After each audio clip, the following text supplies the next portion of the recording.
राम राम दोस्तों। मैं हूं आपका दोस्त चंदन और आप देख रहे हैं वर्ल्ड ज्ञान। आज हम एक ऐसे सफ़र पर निकल रहे हैं जिसके बारे में ना किसी स्कूल में पढ़ाया गया, ना किसी न्यूज़ चैनल ने हिम्मत दिखाई।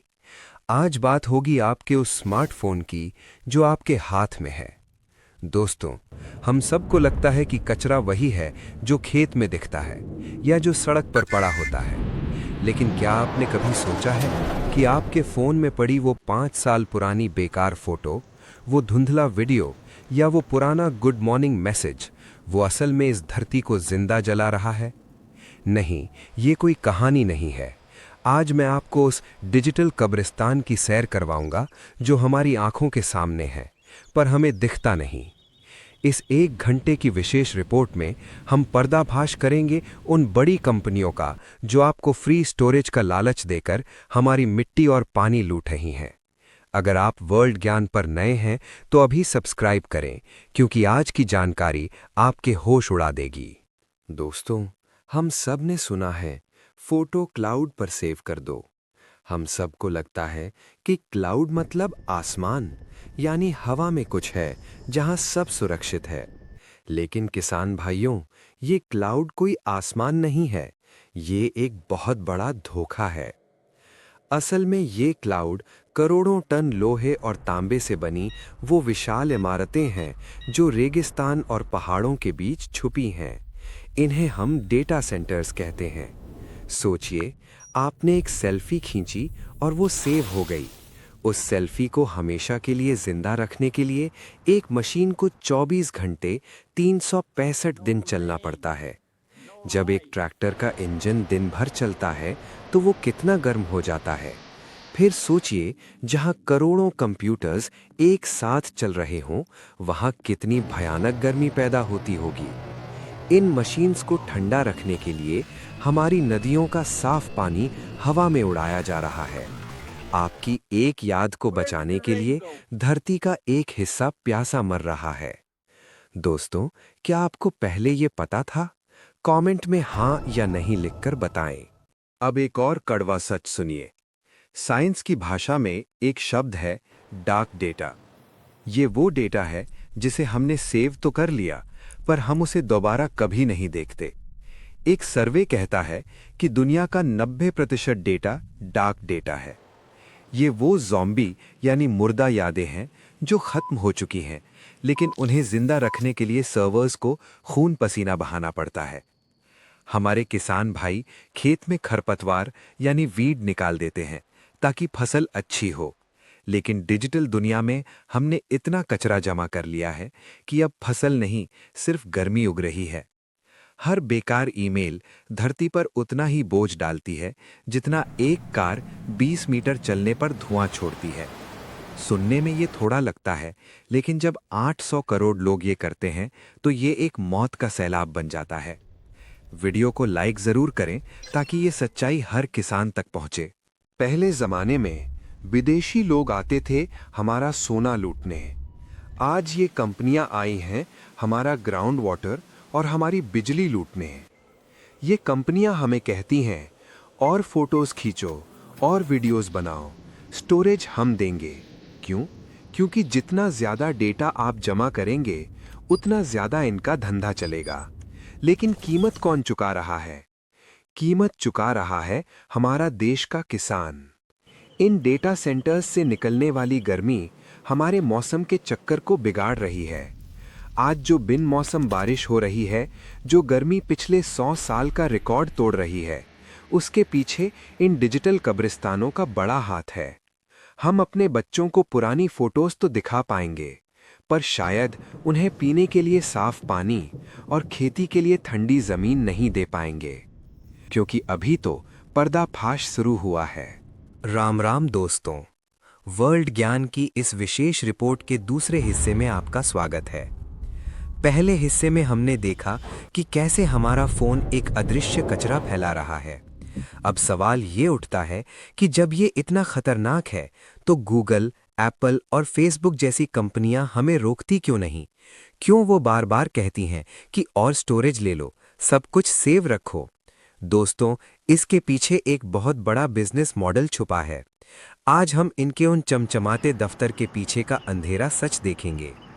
अगर आपने अभी तक वर्ल्ड ज्ञान को सब्सक्राइब नहीं किया है तो तुरंत कीजिए, क्योंकि ऐसा खुलासा पहले कभी नहीं हुआ। चलिए, अब मैं आपको दिमाग में एक तस्वीर दिखाता हूं। सोचिए एक ऐसी बिल्डिंग जो 10 फुटबॉल मैदानों के बराबर बड़ी है। उसके अंदर धूप की एक किरण नहीं जाती। वहां सिर्फ नीली और लाल लाइट्स चमकती हैं और करोड़ों फैंस यानी पंखों के चलने की भयानक आवाज आती है। इनके अंदर का तापमान इतना ज्यादा होता है कि अगर 1 मिनट के लिए भी कूलिंग बंद हो जाए तो पूरी बिल्डिंग आग का गोला बन जाएगी। इन्हें ठंडा रखने के लिए जो एसी चलते हैं, उनसे निकलने वाली जहरीली गैस हमारी ओजोन लेयर को छेद रही है। किसान भाई, जब आप अपने खेत में धूप में काम करते हैं तो आपको गर्मी लगती है, पर सोचिए इन मशीन्स की वजह से जो ग्लोबल वार्मिंग हो रही है, उसने मौसम का मिजाज ही बदल दिया है। आज गर्मी में बर्फ गिर रही है और ठंड में लू चल रही है। ये सब इन डिजिटल कब्रिस्तानों की देन है। दोस्तों, क्या आपको लगता है कि ये कंपनियां हमारी धरती के साथ नाइंसाफी कर रही हैं? कमेंट में यस जरूर लिखें। आपने देखा होगा, हर कुछ दिन में आपके फोन पर एक मैसेज आता है, storage full, get more space. ये एक मानसिक खेल है। ये आपको डराते हैं कि अगर आपने पैसे नहीं दिए तो आपकी यादें मिट जाएंगी। हम डर कर 130 रुपए या 200 रुपए महीना देना शुरू कर देते हैं। हम खुश हैं कि हमारी फोटो सेफ हैं, पर दोस्तों, वो फोटो सेफ नहीं है, वो कैद हैं। ये कंपनियां हमें डिजिटल गुलाम बना रही हैं। हम उन यादों के लिए पैसे दे रहे हैं जिन्हें हम शायद कभी दोबारा देखेंगे भी नहीं। इससे बेहतर तो वो पुराना जमाना था जब हमारे पास एक फोटो एल्बम होता था। 50 फोटोज होती थीं, पर उनमें जान होती थी। आज 50,000 फोटोज हैं, पर उन्हें देखने का वक्त किसी के पास नहीं है। सिर्फ धरती उनका बोझ उठा रही है। अब सबसे जरूरी बात, शहर का आदमी फोटो सेव करता है, पर नुकसान गांव के किसान का क्यों होता है? दोस्तों, प्रकृति एक है। जब अमेरिका या यूरोप में बैठे डेटा सेंटर्स गर्मी उगलते हैं तो उसका असर हिमालय पर पड़ता है। बर्फ पिघलती है, नदियों में फ्लड यानी बाढ़ आती है और अंत में फसल हमारे किसान की डूबती है। ये एक ऐसा चक्र है जिसमें अमीर और अमीर हो रहा है और मिट्टी का बेटा किसान सिर्फ मौसम की मार झेल रहा है। वर्ल्ड ज्ञान का मकसद यही है कि हम इन तारों के पीछे छुपे जहर को पहचानें। इस वीडियो को शेयर करें ताकि हर किसान भाई को पता चले कि उसकी फसल का दुश्मन कौन है। राम राम दोस्तों, वर्ल्ड ज्ञान की इस विशेष रिपोर्ट में आपका फिर से स्वागत है। दोस्तों, पिछले 2 हिस्सों में हमने देखा कि हमारा डिजिटल कचरा कैसे धरती को जला रहा है। लेकिन अब एक ऐसा सवाल जो आपके खून को खौला देगा। सवाल ये है कि अगर ये डेटा सेंटर्स इतने ही मॉडर्न हैं और इतनी ही तरक्की लाते हैं, तो ये बड़ी बड़ी विदेशी कंपनियां इन्हें अपने देश में क्यों नहीं लगाती? क्यों ये हमारे देश भारत, हमारी नदियों और हमारे खेत के पास ही अपने विशाल डिजिटल कब्रिस्तान बनाना चाहती हैं? अगर आपने अभी तक वर्ल्ड ज्ञान को सब्सक्राइब नहीं किया है तो अभी कीजिए, क्योंकि अब जो मैं बताने जा रहा हूं वो आपको कोई और यूट्यूबर नहीं बताएगा। किसान भाइयों, जैसे पहले जमाने में अंग्रेज हमारे देश से कच्चा माल यानी रॉ मटेरियल ले जाते थे और हमें रद्दी कपड़े देते थे, आज वही हो रहा है। इन कंपनियों को पता है कि अमेरिका और यूरोप में पानी और बिजली पर कानून बहुत सख्त है। वहां अगर वो 1 लीटर पानी भी खर्च करते हैं तो उन्हें भारी टैक्स देना पड़ता है। लेकिन हमारा देश भारत, जहां किसान को अपने खेत के लिए पानी मांगना पड़ता है, वहां इन कंपनियों को विकास के नाम पर सस्ती जमीन, मुफ्त जैसा पानी और 24 घंटे बिजली मिल जाती है। ये हमारी मिट्टी पर अपना डिजिटल कचरा जमा कर रहे हैं ताकि उनका देश साफ रहे और हमारा देश एक गर्म भट्ठ बन जाए। दोस्तों, क्या आपने नोएडा, बेंगलुरु या हैदराबाद के हालात देखे हैं? इन शहरों के आसपास जो खेत थे वहां अब विशाल डेटा सेंटर्स बन गए हैं। ये सेंटर जमीन के इतने गहरे हिस्से से पानी खींच रहे हैं कि पड़ोस के किसानों के बोरवेल एक एक करके सूख गए हैं। आपका बोरवेल जो पहले 200 फीट पर पानी देता था, अब 1000 फीट पर भी मिट्टी उगल रहा है। क्यों? क्योंकि आपके खेत के बगल में बैठी वो डिजिटल मशीन दिन रात पानी पी रही है, सिर्फ इसलिए ताकि विदेश में बैठा कोई इंसान एक फालतू वीडियो देख सके।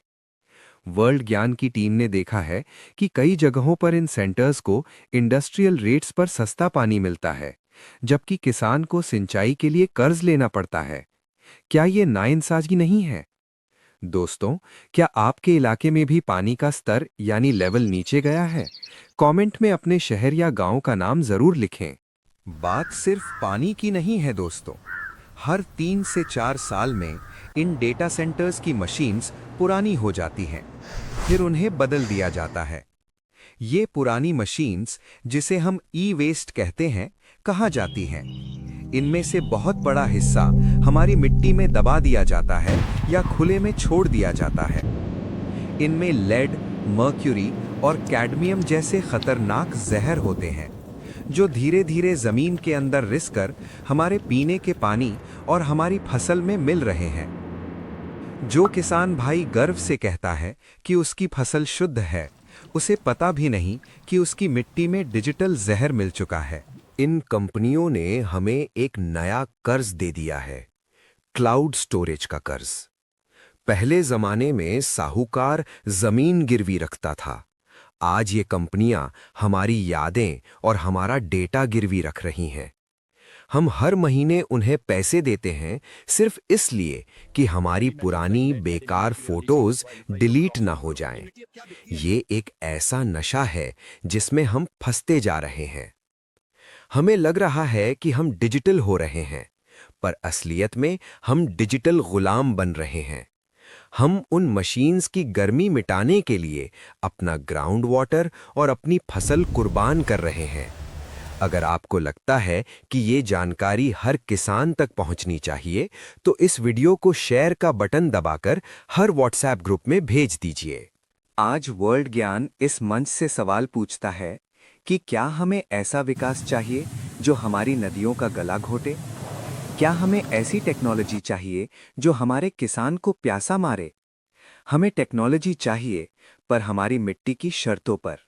हमें एआई चाहिए, पर हमारी नदियों की कीमत पर नहीं। अगली बार जब आप अपडेट बटन दबाएं, तो याद रखना, आप सिर्फ फोन अपडेट नहीं कर रहे, आप धरती का तापमान भी अपडेट कर रहे हैं। सब्सक्राइब वर्ल्ड ज्ञान, क्योंकि चैप्टर 4 में हम बताएंगे कि कैसे दुनिया के कुछ किसानों ने मिलकर इन कंपनियों को घुटने टेकने पर मजबूर किया। राम राम दोस्तों, वर्ल्ड ज्ञान की इस महा डॉक्यूमेंट्री के आखिरी और सबसे ज़रूरी हिस्से में आपका स्वागत है। अब तक आपने देखा कि कैसे हमारा डिजिटल कचरा हमारी मिट्टी और पानी का दुश्मन बन चुका है। लेकिन दोस्तों, उम्मीद अभी बाकी है। आज हम बात करेंगे उन किसानों की जिन्होंने दुनिया की सबसे बड़ी कंपनियों को बताया कि पानी हमारा है, गूगल का नहीं। अगर आपने अभी तक वर्ल्ड ज्ञान को सब्सक्राइब नहीं किया है, तो अभी कीजिए, क्योंकि ये Knowledge has no कहानी सुनना borders. हर भारतीय के लिए जरूरी है। दोस्तों, हमें लगता है कि हम अकेले हैं, पर ऐसा नहीं है। मैंने आपको पहले बताया था यूरुग्वे के बारे में। वहां जब गूगल ने अपना डिजिटल कब्रिस्तान लगाना चाहा, तो वहां के किसानों ने क्या किया? उन्होंने ट्रैक्टर निकाले और सड़कों पर उतर आए। उन्होंने कहा, हमें फास्ट इंटरनेट नहीं चाहिए, हमें हमारे पशुओं के लिए पानी चाहिए। उन्होंने साफ कह दिया कि हम अपनी मिट्टी को विदेशी सर्वर्स की भट्टी नहीं बनने देंगे। और दोस्तों, चमत्कार हुआ। गूगल को अपना पैरों पीछे खींचना पड़ा। उन्हें मजबूर होना पड़ा ऐसी टेक्नोलॉजी बनाने के लिए जिसमें पानी खर्च ना हो। ये है किसान की ताकत। जब किसान भाइयों, जैसे हम खेत से कचरा साफ करते हैं, वैसे ही हमें अपने फोन की डिजिटल सफाई करनी होगी। लोग पूछते हैं, चंदन भाई, मैं अकेले क्या कर सकता हूं? दोस्तों, एक एक बूंद से ही तालाब भरता है। अगर हर भारतीय आज ये फैसला कर ले कि वो अपने फोन से 100 फालतू फोटोज और वीडियोस डिलीट करेगा, तो सोचिए करोड़ों जीबी डेटा खत्म हो जाएगा। इसका मतलब है हजारों सर्वर्स ठंडे हो जाएंगे, करोड़ों लीटर पानी बच जाएगा और हमारी नदियों का बोझ कम होगा। हर हफ्ते एक दिन डिजिटल उपवास करिए, पुराने ईमेल्स डिलीट करिए, वो बेकार गुड मॉर्निंग वीडियोस को सेव मत करिए। याद रखिए, जो आपने डिलीट किया वो आपने धरती के लिए पेड़ लगाया। सरकार और कंपनियों से सवाल। आज वर्ल्ड ज्ञान के माध्यम से हम सरकार से भी गुजारिश करते हैं, जैसे हर फैक्ट्री पर पोल्यूशन टैक्स लगता है, वैसे ही इन डेटा सेंटर्स पर वाटर टैक्स लगना चाहिए। इन्हें हमारा मुफ्त का पानी पीने की इजाजत नहीं होनी चाहिए। हमें ऐसी टेक्नोलॉजी चाहिए जो एयर कूल्ड हो, यानी जो हवा से ठंडी हो, पानी से नहीं। कंपनियों के पास करोड़ों रुपए हैं, वो ये कर सकती हैं, बस हमें उन्हें मजबूर करना होगा। दोस्तों, क्या आप इस मुहिम में मेरे साथ हैं? कमेंट में जय किसान लिखकर अपनी ताकत दिखाएं। दोस्तों, ये 1 घंटे की रिपोर्ट सिर्फ एक वीडियो नहीं है, ये एक आंदोलन है। हमें डिजिटल बनना है, पर कुदरत की बलि देकर नहीं। हमें मॉडर्न बनना है, पर अपनी विरासत को जलाकर नहीं। अगली बार जब आप क्लाउड पर कुछ सेव करें, तो एक बार अपने खेत की मिट्टी को याद कर लेना। वो मिट्टी जो हमें अन्न देती है, वो पानी जो हमारी प्यास बुझाता है। मैं चंदन वादा करता हूं कि वर्ल्ड ज्ञान पर हम ऐसे ही असली मुद्दे उठाते रहेंगे, चाहे कितनी भी बड़ी कंपनी हमारे खिलाफ हो जाए, क्योंकि हमें डर नहीं लगता, हमारे साथ देश का किसान है। वीडियो पसंद आई हो तो लाइक करें, शेयर करें और हर किसान भाई तक ये आवाज़ पहुंचाएं। मिलते हैं अगले वीडियो में, तब तक के लिए जय हिंद, जय किसान। सब्सक्राइब वर्ल्ड ज्ञान, गहरा ज्ञान, सही पहचान।